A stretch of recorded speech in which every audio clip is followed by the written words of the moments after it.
CP3. Just recently losing in Game 6 of the NBA Finals, and already the speculation has begun on his future. Our colleague Mark Spears is saying that none other than the Los Angeles Lakers are interested in CP3 services. Jalen, what do you think about this report? Spears, the OG. Here's what I think about this report. This offseason, there are going to be so many players tied to the Los Angeles Lakers. Here we go again. You have storied franchise, however, that always is trying to knock on the door and see how they can improve their team to win a championship for right now.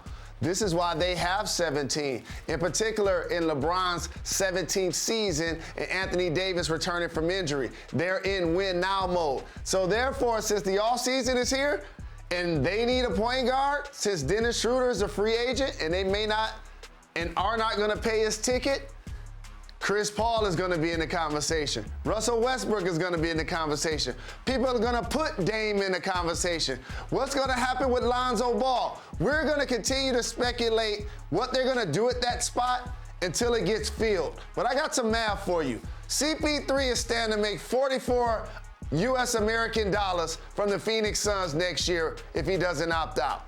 If he ends up with the Los Angeles Lakers without a trade, basically, he'll make $9 million. So that math tells me if I'm CP3, I'm staying in Phoenix.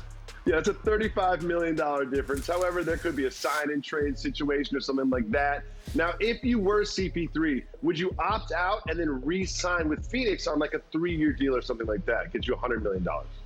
$44 million in one season is a lot to opt out of. Okay? Like, you want to extend that. And or if they're going to rip it up and give you another 3-4 years, you obviously want that. But to me, his best opportunity right now to probably maximize not only getting his money, but also what he's built with the Phoenix Suns. For a Hall of Famer that's accomplished so much, Chris Paul has been to a couple of squads these last couple of years having to reinvent himself. So now that he's done that and led the Phoenix Suns to the NBA Finals for the first time since 1993, I would hate to see all of that equity he built up with his relationship with Monty and Devin Booker and helping the young fellas develop like Ayton and Bridges and both of the Cams and Jordan and Payne, and then leave that. I would anticipate that he's going to try to do what he can to stay there. I hope that's what he ends up doing for the game of basketball. He's never going to call me an ass, but if I were him, I would opt in for that $44 million in 1 year, see how it goes next year with the Suns. I still feel like he's got a few more years left in him and then hit free agency after that. Now, Jalen, you hinted at it earlier, but you'll never believe this. Our next topic is about another superstar headed to the Los Angeles Lakers. In that same report, Mark Spears said that this could be a potential deal that would bring none other than the triple-double machine, Russell Westbrook, to Los Angeles. Los Angeles gets Westbrook. The Wizards get Schroeder on a sign and trade, Kyle Kuzma, and THT. Jalen, if I'm the Wizards, I'm not even picking up the phone on this one. What do you think about this potential deal? I've seen a lot of people try to have turbulence as it relates to the name and game of one Russell Westbrook. And I just seen the big O in Milwaukee sitting courtside with Kareem Abdul-Jabbar. And he broke the big O's triple-double record. Don't get it confused, ladies and gentlemen. I've been saying this from the dribble. If you can get Russell Westbrook, you do it. You figure everything else out. So now let me insert him into the Lakers team, okay? And by the way, if you're the Wizards, you don't do this. That's what I'm saying. Because you want to keep Bradley Beal happy first and foremost.